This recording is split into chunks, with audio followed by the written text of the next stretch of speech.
اعوذ باللہ من الشیطان الرجیم بسم اللہ الرحمن الرحیم الحمدللہ رب العالمین والصلاة والسلام علی اشرف الانبیاء والمرسلین اما بعد کتاب قطر الندى وبل الصدى۔ سب سے پہلے کتاب جو لکھنے والا ہے یہ جو ہے ابن ہشام انصاری ہے۔ یہ بہت بڑے حقیقت میں دیکھا جائے تو یہ بہت بڑی شخصیت ہے، علم نحو میں بھی تاریخ میں بھی اس کی بہت بڑی آراء سنے جاتے ہیں، بہت زیادہ اس کے تابعین ہیں اب تک، یعنی بہت سارے لوگ اس کی اتباع کرتے ہیں، اس کی نظریات بہت مضبوط ہیں۔ لیکن بعض کتب شیعہ میں بعض جگہوں پر آیا ہے کہ یہ ناسبی شخصیت ہے، یعنی اہل بیت علیہ السلام سے محبت کرنے والوں میں سے نہیں ہے۔ بہرحال لیکن علمی اعتبار سے جو ہے یہ ایک بہت بڑی شخصیت ہے۔ تاریخ میں آئی ہے کہ یہ بندہ جو ہے اس کتاب کو جو لکھی ہے، یہ کتاب قطر الندى، تبحر علمی اس کی یہ ہے کہ وہ حج کے لیے جاتے ہوئے راستے میں اس نے یہ تالیف کیا ہے۔ ویسے ہم سفر کے حالت میں یہ کتاب انہوں نے تالیف کی ہے۔ تو اس کتاب کی دو خصوصیت ہے، ایک اصل ہے اور ایک شرح ہے۔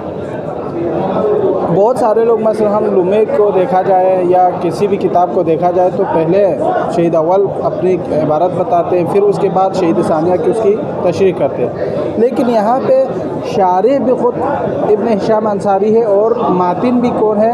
خود ہے، یعنی اسی نے متن، پہلے اس نے متن لکھی ہے، پھر اس نے دیکھا یہ بہت زیادہ مشکل پڑے گا دیکھنے والوں کے لیے، سننے والوں کے لیے، سمجھنے والوں کے لیے، تو اس نے کیا کہ اسی کی شرح کی۔ تو یہاں پہ دو تعبیر ہے، ایک صاد سے ایک شین سے۔ صاد سے مراد اصل متن مراد ہے، شین سے مراد شرح مراد ہے۔ اس کا نام جو ہے جمال الدین ابو محمد کہتے ہیں، اس کا وہ جو کنیت اگر دیکھا جائے تو ابو محمد عبداللہ ابن یوسف ابن عبداللہ الانصاری المصری، مصری بھی ہے مصری بھی ہے، یعنی دونوں عبارت سے ہی ہے۔ تو یہ مصری ہے، یعنی بہت بڑے یعنی نحوی علماء میں سے شمار ہوتا ہے، اور یہ قاہرہ میں پیدا ہوئے جو کہ اس کا پارلیمنٹ ہے، دارالخلافہ جسے کہا جاتا ہے۔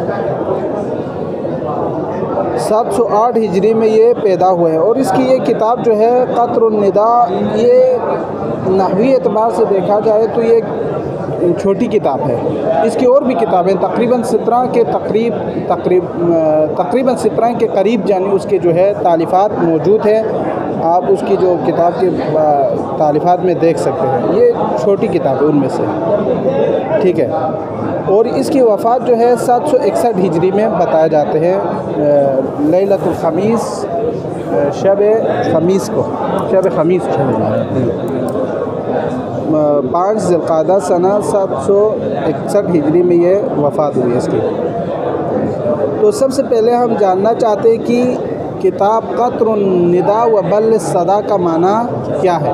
معنی چونکہ یہاں پر بتایا جاتا ہے، مثلا ہم عام طور پر کہتے ہیں نا قطر الندى، ندا نہیں ہے اصل میں، ندا نہیں ندا ہے، یہ جو عام بولتے ہیں نا یہ ندا، یہ ٹھیک ہے جو عرفی جو حضوی بیان ہے وہ صحیح ہے، مسئلہ نہیں ہے، لیکن اصل میں کتاب قطر الندى وبل الصدى ہے۔ تو قطر الندى کا مطلب ہوتا ہے قطر کہتے ہیں عربی میں قطرے کو، ندا کہتے ہیں شبنم کو، یعنی یہ شبنم کے قطرے ہیں۔ وبل الصدى، اور بل الصدى کا مطلب کیا ہے؟ بل کہتے ہیں تری کو، رطوبت تری جسے کہتے ہیں، صدا کہتے ہیں پیاسے کو۔ تو یعنی یہ شبنم کا جو قطرہ ہے وہ پیاسے کی پیاس بجھانے کے لیے ہے۔ تو اب یہاں پر سوال یہ ہوتا ہے کہ بھئی آپ نے اتنی بڑی کتاب لکھی ہے تو اس کو قطر الندى سے تعبیر کیوں کیا؟ آپ پیاس کو بجھانا ہے تو پیاس شبنم کے قطرے سے تو نہیں بھائی، شبنم جانتے ہیں نا، صبح جو پھولوں یہ جو سبزہ وغیرہ پر جو رطوبت ہوتی ہے اس کو یعنی اردو میں شبنم کہتے ہیں۔ تو یہ شبنم کے قطرے ہیں جو پیاس بجھاتے ہیں لوگوں کی، یعنی جو پیاسے ہیں۔ تو یہاں پر آپ حوض کے پانی سے بھی تعبیر کر سکتا تھا، بارش کے پانی سے بھی تعبیر کر سکتا تھا، یا مثلا جاری پانی سے بھی تعبیر کر سکتا تھا، جو پانی کے اقسام ہیں۔ تو آپ نے صرف شبنم کو کیوں مثال دی؟ تو یہ کہتے ہیں اتنی بڑی کتاب لکھنے کے بعد وہ فرماتے ہیں ہم نے تعبیر اس لیے کیا ہے چونکہ یہ کتاب پڑھنے کے بعد کوئی یہ نہ سمجھے کہ میں نے پورے نحو حل کیا ہے. میں بھائی ایسا نہیں ہے. آپ جتنے پڑھیں ہیں اس کتاب کو 100% حل بھی کریں گے نا، پھر بھی آپ دوسرے کتابوں کی کیا ہے، محتاج ہے، اس کی ضرورت ہے، آپ کو پڑھنا پڑے گا. یعنی یہ کہنا یہ چاہتے ہیں، یعنی یہ کتاب اگر 100% کوئی حل کرے گا تو بھی اس کے لیے شبنم کے قطرے کے برابر ہے، اس سے زیادہ نہیں ہے.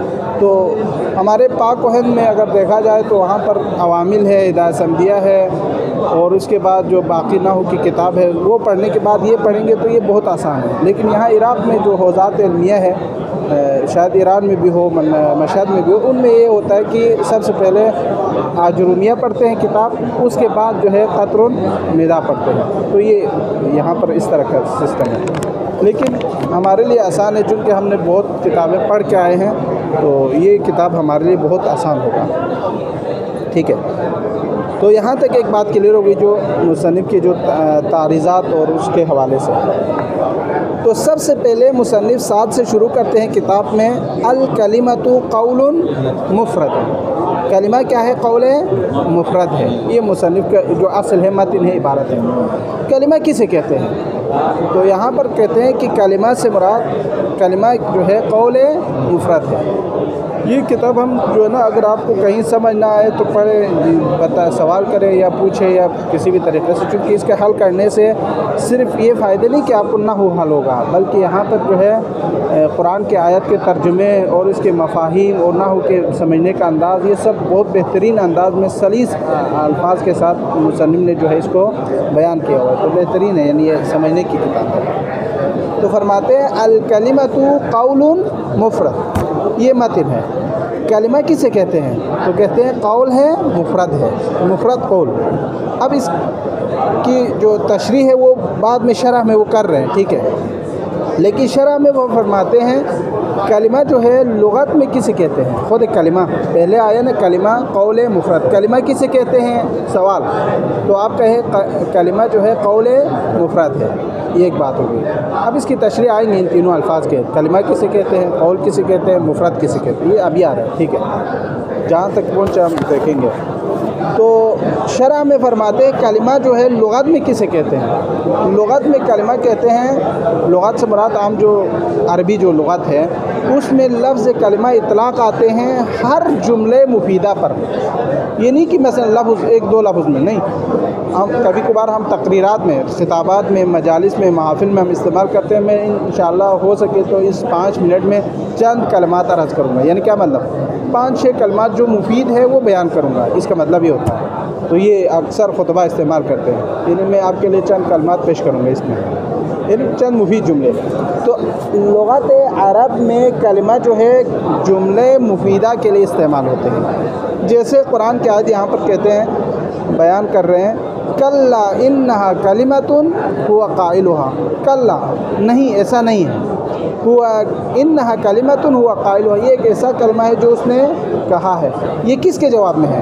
جواب میں ہے رب ارجعونی لعلی اعمل صالحا فیما ترکت. اس کے جواب میں. یعنی یہ پورا ہسٹری اس آیت کا یہ ہے. مثلا قیامت کے دن جب انسان کو اس کے اعمال نظر آئیں گے، اس کے اپنے کرتوت یا اچھے اعمال نظر آئیں گے. یہاں پر تو برے لوگوں کا ذکر کر رہے ہیں. جب اپنی برائیاں دیکھ لیں گے، اس کا سامنا کریں گے، تو یہ کیا کہتے ہیں؟ پروردگارا اگر ہمیں دنیا میں دوبارہ بھیجتے ہیں تو ہم لعلی اعمل صالحا فیما ترکت، ہم جتنے زندگی بعد میں گزار کے آئیں گے اس میں کیا کریں گے؟ ہم اچھے کام کر کے آئیں گے. اکثر لوگ یہی کہتے ہیں کاش ہم دنیا میں اچھے عمل کر کے آتے ہیں. یہ کب کہتے ہیں؟ جب اس کو قیامت کے دن اس کے اپنے برے اعمال نظر آتے تب کہتے ہیں. تو اللہ فرماتے ہیں اس کے جواب میں، یہ جو بندہ کہتے ہیں نا برے اعمال کو دیکھنے، برے اعمال کے نتیجہ دیکھنے کے بعد کہتے ہیں کہ بھائی اگر مجھے زندگی ملتی دوبارہ تو میں دنیا میں اچھے عمل کر کے آؤں گا. اللہ ارشاد فرماتے ہیں کلا انہا کلمۃ ہوا قائلہا. بھائی یہ تو کوئی نئی بات نہیں ہے. یہ جو ہے صرف ایک کلمہ ہے جو کہنے والے نے کہہ دیا ہے، حالانکہ اس پر عمل کرنے والے نہیں ہیں. یعنی کہنے کا مطلب اخلاقی اعتبار سے اگر کتب اخلاقیہ میں مطالعہ کریں نا تو یہ پتہ چلتا ہے یہاں پر مثلا انسان جو اپنے قریبی رشتہ دار، دوست، احباب اپنے کسی کو بھی دفن کر کے آتے ہیں تو یہ اس کے لیے ایک نصیحت ہے۔ تو اللہ ارشاد فرماتے بھئی ہم نے آپ کو کئی بار موت دی ہے، حالانکہ انسان تو زندہ ہے، مرا نہیں ہے، مردہ نہیں ہے، پھر بھی اللہ کہہ رہا ہے کہ آپ کئی بار مر چکے ہیں پھر بھی فائدہ حاصل نہیں کیے۔ کیوں؟ وہ کہنا یہ چاہتے ہیں، اللہ کی مراد یہ ہے بھئی ہم نے آپ کے فلان رشتہ دار کو موت دی، فلان دوست کو، فلان احباب کو موت دی، آپ ان کے جنازے پر گئے، قبر تک گئے اور واپس آئے اور آپ نے وہاں سے کوئی عبرت حاصل نہیں کی۔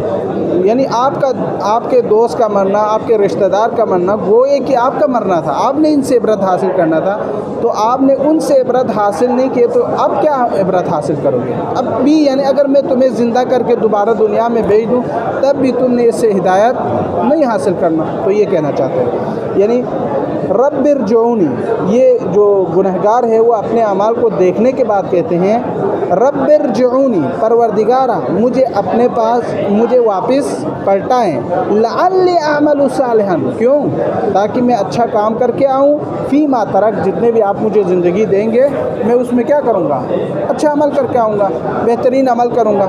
اللہ کیا فرماتے ہیں؟ کلا، نہیں ایسا نہیں ہو سکتا۔ یہ دیکھو نا، پہلے یہ والی عبارت ہے پھر اس کے بعد کلا ہے، اصل میں اس طرح ہے، یعنی کلا ایسی بات نہیں ہے، انہا کلمتن، یہ جو لعلی اعمل صالحا فیما ترک کا یہ کلمہ ہے وہ قائلها کہہ دیا ہے لیکن عمل کرنے والے نہیں ہیں۔ آپ نے عبرت حاصل کرنے تھے تو اتنی زندگی جو اللہ نے تمہیں بخشی ہے اسی میں کر لیتے ہیں۔ ابھی آپ جو ہے وہ ندامت، حسرت اور اس طرح کے جو اپنے اعمال کے بارے میں حسرت کر رہے ہیں، یہ کوئی فائدہ مند نہیں ہے، یہ کہنا چاہتے ہیں۔ تو بعبارت دیگر یہ مفید تھے اس لیے میں نے بیان کیا، ویلے سارے بیان کرنے کی ضرورت نہیں ہے۔ اصل مطلب جو یہاں پر یہ ہے کہ کلمہ کسے کہتے ہیں، تو کلمہ لغت میں ایک جملہ مفیدہ ہے۔ تو اب یہ جو ہے کلا انہا کلمۃ ہوا قائلها رب ارجعونی لعلی اعمل صالحا فیما ترک، یہ سب کیا ہے؟ ایک کلمہ ہے لغت میں، جو جملہ کیا ہے؟ مفیدہ ہے۔ یعنی ایک انسان تمنا کرتے ہیں کاش میں دنیا میں واپس ہو جاتا، واپس کر لیتا تو میں کیا کرتا؟ ایک اچھے عمل کر کے واپس آتا۔ تو یہ اللہ سبحانہ و تعالیٰ اس کے جواب میں فرماتے بھائی تم نے نصیحت حاصل کرنے والا، تم کو نصیحت حاصل کرنے والا نہیں ہو، یہ کہنا۔ یہ یعنی لغت میں کلمہ اسے کہتے ہیں جو جملہ مفیدہ ہو۔ یہ آپ اس کی جگہ پر کوئی بھی آیت، کوئی بھی کلام، کوئی بھی جملے لا سکتے ہیں، مسئلہ نہیں ہے آیت کا۔ وفی الاصطلاح علی القول المفرد، لیکن کلمہ اصطلاح میں کسے کہتے ہیں؟ یہاں پر پہلا سوال کیا ہے؟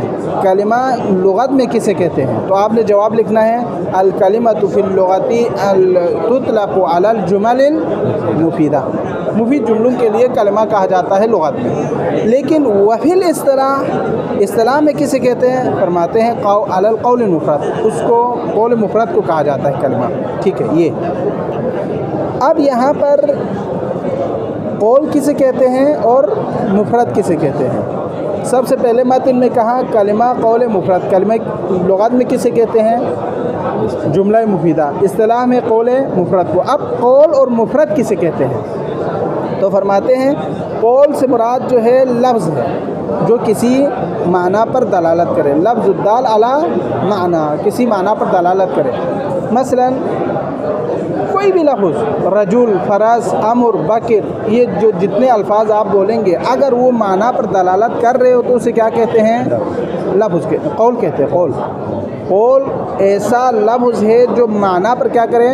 دلالت کرے، صرف معنی پر۔ اس سے آپ یہ خارج کر سکتے ہیں، آپ اس کو بتانے کی ضرورت نہیں ہے۔ مثلا ایک قول ہے، ایک لفظ ہے جو معنی پر دلالت نہ کرے تو اس کو نہیں کہا جائے گا، ٹھیک ہے، اس کو قول نہیں کہا جائے گا۔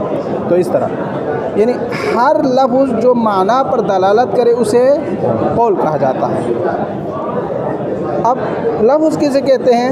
تو فرماتے ہیں لفظ جو ہے وہ الصوت المشتمل علی بعض الحروف، بعض حروف کو آواز کے ساتھ بیان کرنا۔ مثلا چاہے وہ معنی پر دلالت کرے یا معنی پر دلالت نہ کرے۔ مثلا آپ ابھی زید اگر کہیں پر لکھ کر دیکھیں تو آپ اس کو لفظ بول سکتے نہیں بول سکتے؟ اس کو لفظ نہیں بولیں گے. کیوں نہیں بولیں گے؟ چونکہ وہ آواز نہیں اس میں. دیکھو یہاں پر مثلاً جو ہے نا لفظ زید لکھا ہوا ہے تو لکھے ہوئے کو لفظ نہیں کہیں گے بلکہ کس سے کہیں گے؟ نحوی اعتبار سے زید جب آپ لفظ بولیں گے تب یہ جو ہے کیا ہو جائے گا؟ لفظ ہوگا. لیکن اگر آپ جو ہے اس کو مثلاً لکھ کر دیکھیں یا کوئی اشارہ کرے زید فلان جگہ پر ہے تو یہ بھی قول نہیں ہوگا، لفظ نہیں ہوگا. لفظ کا مطلب ہی یہ ہوتا ہے نا کہ وہ آواز اس میں کیا ہو؟ شامل ہو. الفاظ اور آواز شامل ہو جائے تو لفظ بنتے ہیں.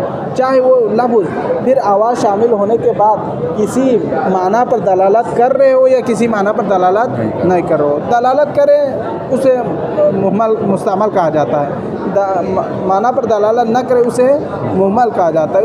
اس کا اس سے کوئی تعلق نہیں ہے. لیکن لفظ جو ہے لفظ کی تعریف ہے الصوت المشتمل علی بعض الحروف، بعض حروف پر جو ہے آواز کا اطلاق آنا. یعنی کوئی چند لفظ کو جمع کر کے بولے تو اس کو کیا کہا جاتا ہے؟ لفظ بولا جاتا ہے. تو یہاں پر نتیجہ کلام یہ ہوا کہ ہر قول لفظ ہے لیکن ہر لفظ قول نہیں ہے. کیوں نہیں ہے؟ چونکہ ہر قول لفظ ہے، چونکہ ہر الفاظ جو اپنے معنی پر دلالت کرے اسے قول کہا جاتا ہے. تو اس اعتبار سے ہر قول جو ہے لفظ ہوگا لیکن ہر لفظ قول نہیں ہوگا. کیوں نہیں ہوگا؟ چونکہ وہ معنی پر، چونکہ وہ جو ہے آواز پر مشتمل نہیں ہے یا معنی پر دلالت نہیں کر رہا ہے، اس لیے. ٹھیک ہے، پہلے ہم اس کو دیکھتے ہیں. پھر 7 الکلمۃ قول مفرد. کلمہ جو ہے قول مفرد ہے. شرح شین تطلق الکلمۃ فی اللغۃ.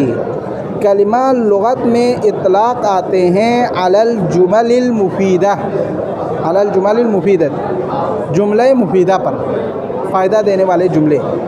کقولہ تعالی، جیسے کہ اللہ سبحانہ و تعالیٰ کا فرمان ہے کلا انہا کلمۃ. کلا ہرگز ایسا نہیں ہے.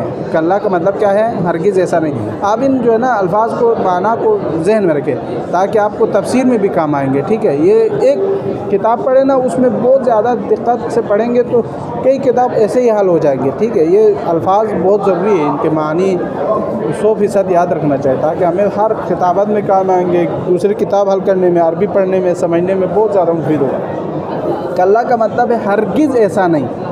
انہا یقیناً یہ کلمتن ایسا کلمہ ہے ہوا قائلہا جو اس نے کہا ہے. ٹھیک ہے، اشارۃ الی قولہ. یہ ابھی پہلے یہ ہے نا کلا انہا کلمتن ہوا قائلہا، ہرگز ایسا نہیں بلکہ ایک ایسا کلمہ ہے جو کہا گیا ہے.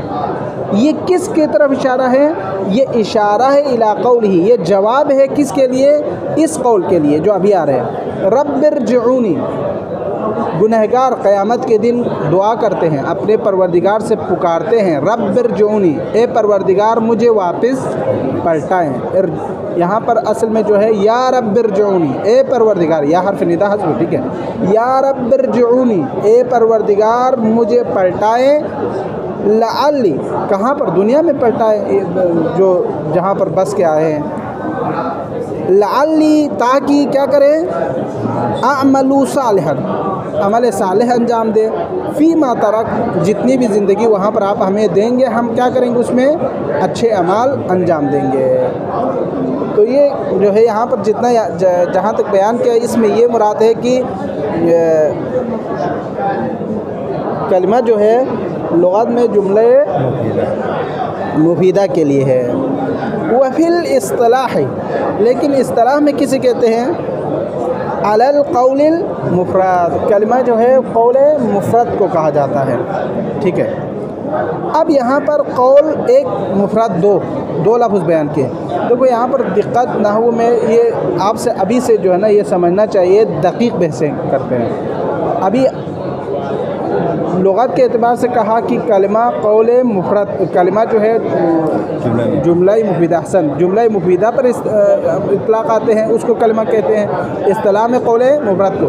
اب قول اور مفرد دو لفظ کا نا، اصطلاح میں قول مفرد. اب قول کسے کہتے ہیں؟ مفرد کسے کہتے ہیں؟ ہر لفظ کی ایک الگ تفسیر کر رہے ہیں آپ. والمراد بالقول، قول سے مراد یہ ہے کہ اللفظ الدال علی معنی، وہ لفظ ہے جو کسی معنی پر کیا کریں؟ دلالت کرے. لفظ الدال علی المعنی، دالو ہے پیش کے ساتھ، یعنی وہ لفظ جو دلالت کرے کسی معنی پر، جیسے کرجل و فرس، رجل اور فرس. رجل کہنے سے کس پر دلالت کرتے ہیں؟ کسی مرد پر.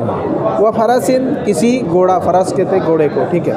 رجل کہنے سے مرد پر دلالت کرتے ہیں، فرس کہنے سے گھوڑے پر دلالت کرتے ہیں. تو یہ آپ جب بھی رجل بولے، جب بھی فرس بولے، تو رجل بولنے پر ایک آدمی سمجھ میں آ جاتا ہے اور فرس بولنے پر ایک گھوڑا سمجھ میں آتا ہے، ٹھیک ہے. تو اس کو قول کہا جاتا ہے. قول سے مراد یہ ہے. والمراد باللفظ، اور لفظ سے مراد کیا ہے؟ لفظ کسے کہتے ہیں؟ فرماتے ہیں الصوت المشتمل على بعض الحروف. لفظ سے مراد یہ کہ وہ آواز ہے. الصوت یعنی آواز. اس سے مراد یہ کہیں پر لکھ کر اگر دیکھیں نا تو اس کو کیا لفظ نہیں بولا جاتا، اس میں شرط ہے، یعنی آپ بولیں. صوت سے مراد یعنی آپ آواز کے ساتھ بولیں، یہ ذہن میں رکھیں، کیونکہ اکثر توضیح اس طرح نہیں ہوتے جو بیان ہوتے ہیں، ٹھیک ہے. الصوت آواز ہے، المشتمل وہ آواز جس کی صفت یہ ہے کہ وہ مشتمل ہو کس پر؟ علی بعض الحروف، بعض حروف پر مشتمل ہو. چاہے وہ آواز جو بعض حروف پر مشتمل ہے، سواء دل علی معنی، چاہے وہ کسی معنی پر دلالت کرے، کزید جیسے زید کہنے سے کس پر دلالت کرتے ہیں؟ زید پر. ام لم یدل یا کسی معنی پر بھی دلالت نہ کرے، جیسے کدیزن جیسے کہ مقلوب زید دیز یعنی مقلوب زید جو کسی معنی پر بھی دلالت نہیں کرتا، جیسے روٹی کا جو مقلوب ہے وہ ووٹی جو ہے کسی پر بھی معنی پر دلالت نہیں کرتا. تو یہاں سے فرماتے ہیں وقد تبینہ، یہاں سے واضح ہوا، تبینہ واضح ہوا، بالکل واضح ہو گئے. ان کل قول لفظ، ہر قول لفظ ہے. وقد تبینہ یہاں سے ہمیں پتہ چلا، واضح ہوا، ان کل قول ہر قول جو ہے لفظ ہے.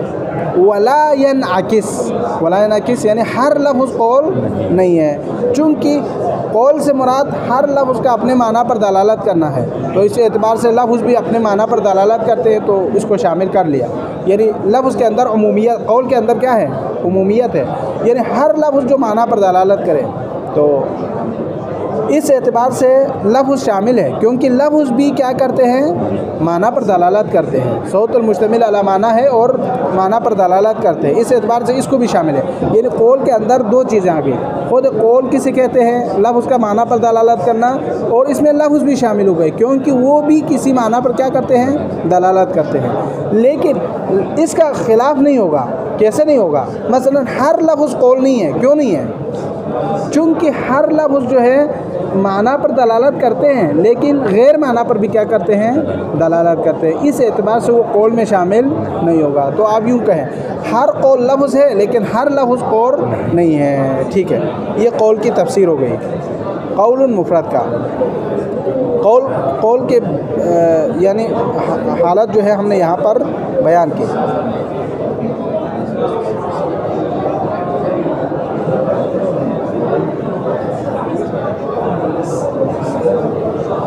اب دیکھو یہاں پر جو ہے نا ایک بات جو رہ گئی ہے وہ یہ ہے کہ مثلا والمراد بالقول، یہاں پر کہا تھا نا کلمہ قول مفرد ہے، ٹھیک ہے.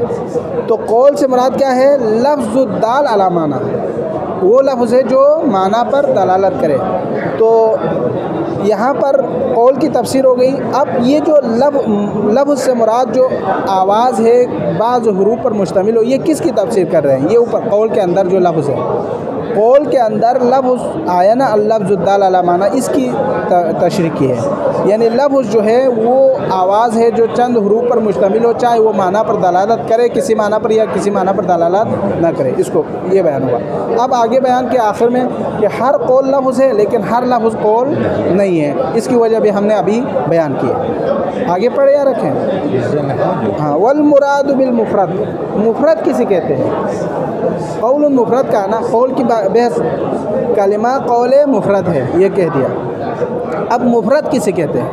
فرماتے والمراد بالمفردی، مفرد سے مراد ما لا يدل جزءه على جزء معنی، اس کے لفظ کا جز اپنے معنی جز پر دلالت نہ کریں۔ مثلا اس کی تشریح ہم خارج میں بیان کریں، مثلا زید، لفظ زید، اس کو مفرد کسے کہتے ہیں یہاں پر؟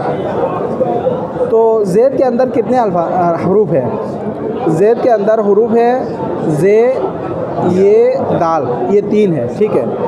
یہ اگر الگ الگ کرے تو یہ زید پر دلالت نہیں کرتا، نہ زا جو ہے زید پر دلالت کرتے ہیں، نہ یا زید پر دلالت کرتے ہیں، نہ دال زید پر دلالت کرتے ہیں۔ اگر ان کو الگ کرے تو کوئی بھی، یعنی ان حروف میں سے کوئی بھی حرف ایسا نہیں ہے کہ اس زید پر اطلاق آئے، اس کو کیا کہتے ہیں؟ مفرد۔ یعنی اس لفظ کے اپنے اندر جو اجزاء ہے، یعنی اجزاء سے مراد زا یا دال، یہ اپنے دوسرے معنی پر دلالت نہ کرے، اس کو کہتے ہیں مفرد۔ کبھی جو ہے یہ ہوتا ہے نا، یہ جو دلالت نہ کرنا کبھی حروف ہوتے ہیں، کبھی الفاظ ہوتے ہیں۔ کبھی مثلا ابھی زید کہے تو زے، یہ دال، یہ الگ الگ جو ہے کرے تو اس کے بعد وہ جمع، یعنی آپ مثلا زید میں زا یا دال کو الگ کرے تو یہ زید پر دلالت نہیں کریں گے، لیکن تینوں کو جمع کر کے بولیں گے تو یہ زید پر دلالت کرتے ہیں۔ لیکن کبھی کبھار ایسا ہوتا ہے نا کہ جملہ جو ہے اس طرح ہوتا ہے، اگر آپ جملے کو ملا کے پڑھے تو پھر جو ہے دلالت کریں گے کسی پر، لیکن اگر آپ جملے کو الگ کریں، دونوں الفاظ کو الگ کریں تو اس وقت کسی معنی پر بھی دلالت نہیں کرتا۔ مثلا غلام زیدین، یہاں پر مثال دیے ہوئے، اگر آپ اس غلام زیدین کو دونوں کو ملا کر پڑھیں تو کیا نتیجہ نکلتا ہے؟ زید کا غلام۔ لیکن اگر آپ اس کو الگ کریں، غلام زید، غلام کو الگ کریں، زید کو الگ کریں، تو یہ زید کے غلام پر دلالت کریں گے؟ نہیں کریں گے۔ تو اس کو بھی جو ہے مفرد میں شمار کیا گیا ہے۔ یہاں پر کبھی بعبارت دیگر خلاصہ کلام یہ ہوا کہ مفرد میں یہ ہوتا ہے، کبھی ایک لفظ کے اندر چند حروف ہے، اس کو الگ کرنے سے کسی معنی پر دلالت نہیں کرتے ہیں، کبھی نہیں، دونوں الفاظ کو الگ کرنے سے کسی معنی پر دلالت نہیں کرتے، اگر جمع کرے تو کسی معنی پر دلالت کرتے ہیں۔ یہ اس کی تفسیر کر رہے ہیں۔ والمراد بالمفردی، مفرد سے مراد، اس کا مقصد، اس کا جو مطلب ہے وہ یہ کہ ما لا يدل جزءه على جزء معنی، کسی لفظ کے جز کا اپنے کل پر، اپنے دوسرے جز پر دلالت نہ کرنا۔ ما لا يدل جزء، جز کا دلالت نہ کرنا ہے، على جزء معنی، اپنے جزء معنی پر، یعنی اس لفظ کے اجزاء کو الگ کرنے سے اس کے کل پر وہ الگ ہو کر دلالت نہ کرے۔ وذالک نحو، وہ کس طرح؟ جیسے مثال کے طور پر یہاں بیان کرتے ہیں زیدن، زید مثلا، فإن أجزاءه، یہ جو زید کے جو اجزاء ہے وہ کیا ہے؟ وہی الزاء والیاء والدال، یہ 3 زاء، یا اور دال، یہ اذا افردت، یعنی اذا افردت، اس کو الگ الگ کرے، مفرد کرے، یعنی زا کو الگ کرے، یا کو الگ کرے، دال کو الگ کرے، لا تدل على شيء مما يدله عليه، ان کو جمع کرنے پر جو چیز دلالت کرتے ہیں اس پر وہ الگ کرنے پر دلالت نہیں کرتا۔ لا تدل على شيء، اگر ان کو الگ کرے تو دلالت نہیں کرتا کسی بھی چیز پر، مما يدل، اس چیز پر جو دلالت کر رہے تھے، وہ علیہ، جو پہلے، جب یہ تینوں پہلے ساتھ تھے تو جس چیز پر یہ دلالت کر رہے ہیں، ابھی اس کو مفردت الگ کرنے کے بعد وہ دلالت نہیں کر رہا۔ مثلا زید کو جمع کر کے بولے زا یا دال کو تو یہ زید ایک آدمی پر دلالت کر رہے ہیں، اس کو الگ کرے تو یہ حروف ہجا ہے، کوئی کسی معنی پر دلالت نہیں کر رہا۔ بخلاف قولک، اس قول کے خلاف جو آپ بولتے ہیں، جیسے غلام زیدین، غلام زیدین، زید کا غلام، فإن كل من جزئه، یہ غلام زیدین میں دونوں جز، غلام اور زید، یہ دونوں جز، وہما الغلام و زید، یعنی جزئی کا مطلب 2 جز، غلام اور زید، دال علی جزء معنی ہو، اپنے معنی کے جز پر کیا کر رہے ہیں؟ دلالت کر رہے ہیں، الگ طور پر دلالت کر رہے ہیں۔